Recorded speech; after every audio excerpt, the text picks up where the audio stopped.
Hi, my name is Sarah. I'm an independent student. I graduated in America. I'm here studying independently.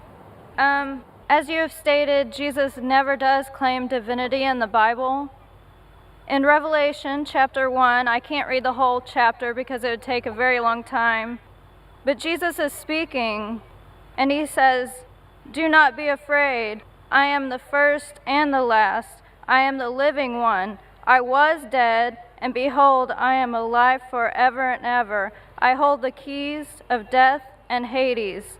He also says, "I am the Alpha and the Omega, who is and who was and who is to come, the Almighty." These are also names of God written in the Old and New Testament.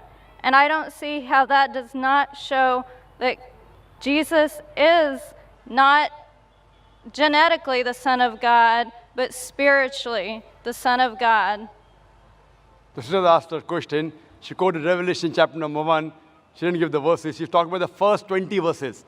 And I'm Alpha and Omega is verse number 11. Revelation chapter number 1, verse number 11, where Jesus Christ, peace be upon him, says that I'm Alpha and Omega. So she says, just because Jesus Christ, peace be upon him, says, I'm Alpha and Omega, I'm first and the last, according to you, he is claiming divinity. Mark me.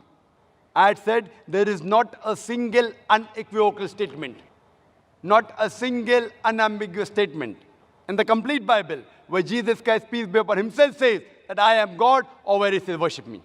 He didn't say. Now you are saying that because Jesus said I'm Alpha and Omega, therefore is Almighty God. What do you mean Alpha and Omega? I'm the first and the last in what? Do you mean Jesus Christ was first in this world? No. He was born in a stable. Before him was his mother. There were many prophets that came before him. So surely he's not the first. Neither is he the last. In the Bible it says Prophet Mohammed, peace be upon him, he'll be coming. It's mentioned in the Gospel of John, chapter number 16, verse number 12 to 14. I have many things to say unto you, but ye cannot bear them now. For he, when the Spirit of truth shall come, he shall guide you unto all truth. He shall not speak of himself. All that ye hear shall he speak. He shall glorify me. He shall show you things to come. Talking about Prophet Muhammad, peace be upon him. So what does this word Alpha and Omega mean? It does not mean that he's first and the last, actually, literally.